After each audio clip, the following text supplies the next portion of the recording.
প্ৰকৃতিপ্ৰেমী অৰ্কিড ৰক্ষাত সমীৰৰ উদ্যোগত বৰখঙীয়া গাঁৱত বৰখঙীয়া গাঁৱৰ যুৱক যুৱতীসকলৰ সহযোগত প্ৰচাৰ চলোৱা হয় কেইবাখনো অসমীয়া চলচ্চিত্ৰৰ।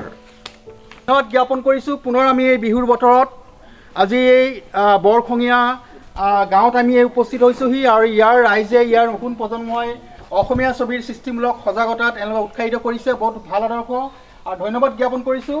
আৰু প্ৰথমে আমি আমাৰ অসমীয়া ছবি উদ্যোগৰ এগৰাকী মহীহু অসমীয়া ছবি উদ্যোগৰ সৃষ্টিকৰ্তা ৰূপ কোঁৱৰ জ্যোতিপ্ৰসাদ আগৰৱালাদেৱক সন্মান জনাই আমি আৰম্ভ কৰিছোঁ ৰিজাৰ্ভ বাছ অসমীয়া বোলছবি চাবলৈ যাওঁ হওক অসমীয়া বোলছবিৰ সৃষ্টিমূলক প্ৰচাৰ প্ৰসাৰৰ সজাগতাৰ জয়যাত্ৰা। ধন্যবাদ জ্ঞাপন কৰিছোঁ।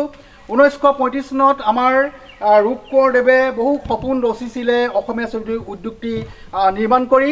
আজি এই সপোন সাকাৰ হৈছে।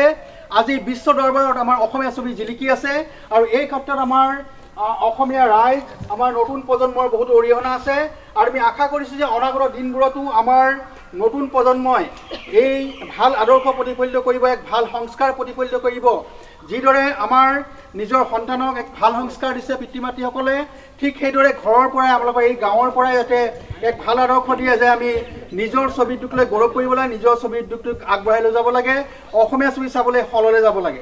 উল্লেখযোগ্য যে এতিয়া সমগ্ৰ অসমবাসী ৰাইজ ৰঙালী বিহুৰ আনন্দত বুৰ গৈ থকা সময়তে প্ৰকৃতিপ্ৰেমী তথা অসমীয়া ছবিৰ প্ৰচাৰ আৰু প্ৰসাৰৰ বাবে দিনে নিশাই কাম কৰি যোৱা সমীৰৰ উদ্যোগত অনাগত দিনত মুক্তি পাবলগীয়া কেইবাখনো অসমীয়া ছবিৰ প্ৰচাৰ অৰ্থে এটি বিশেষ অনুষ্ঠান ৰিজাৰ্ভ বাছ ভাড়া কৰি অসমীয়া ছবি চাবলৈ যাওঁ আহক শীৰ্ষক এটি বিশেষ অনুষ্ঠানত বৰখঙীয়া গাঁৱৰ যুৱক যুৱতীসকলক লগত লৈ আয়োজন কৰে এটি বিশেষ অনুষ্ঠান। সমীৰৰ এই প্ৰচেষ্টাক অশেষ ধন্যবাদ জ্ঞাপন কৰিছোঁ। লগতে মই আজিকালি বৰ্তমান সময়ত আমাৰ ল'ৰা ছোৱালীখিনি যেনেকৈ পশ্চিমীয়া সংস্কৃতিৰ প্ৰতি বেছি আগ্ৰহ হৈছে, বেছিকৈ সেই পশ্চিমীয়া সংস্কৃতি গ্ৰহণ কৰিবলৈ যায় বা পশ্চিমীয়া সংস্কৃতিৰ প্ৰতি ইণ্টাৰেষ্ট আছে, সেই ক্ষেত্ৰত অভিভাৱকসকলক আমি এটাই অনুৰোধ কৰিম যে অভিভাৱকসকলে সেই দিশটোৰ প্ৰতি তেওঁলোকক নিনি আমাৰ অসমীয়া ছবি জগতৰ প্ৰতি ইণ্টাৰেষ্টটো অনাবৰ কাৰণে তেওঁলোকক চেষ্টা কৰাবৰ কাৰণে আমি অনুৰোধ জনাইছোঁ।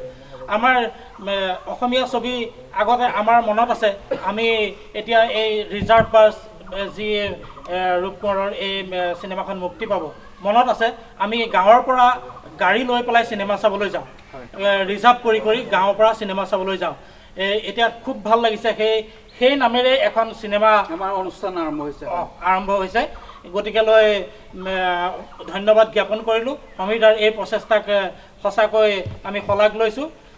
লগতে অসমীয়া ছবি জগতৰ কাৰণে মই অশেষ ধন্যবাদ জ্ঞাপন কৰি আগুৱাই যাবৰ কাৰণে সকলো ল'ৰা ছোৱালীক অভিভাৱকসকলে অসমীয়া ছবি জগতৰ প্ৰতি ইণ্টাৰেষ্ট অনাবৰ কাৰণে মই অনুৰোধ। উল্লেখযোগ্য যে উক্ত অনুষ্ঠানত বিশেষভাৱে উপস্থিত থকা যোৰহাট জিলা ই মিডিয়াৰ উপ সভাপতি তথা আছাম ইউনিয়ন ৱৰ্কিং জাৰ্নেলিষ্টৰ ভাইচ প্ৰেছিডেণ্ট তথা নিউজ নাও বৈদ্যুতিক মাধ্যমৰ স্বত্বাধিকাৰ উৎপল দাসক এখনি ফুলাম গামোচাৰে সম্বৰ্ধনা জ্ঞাপন কৰে। সমীৰ ৰয়ৰ ৰিপৰ্ট, নিউজ নাও।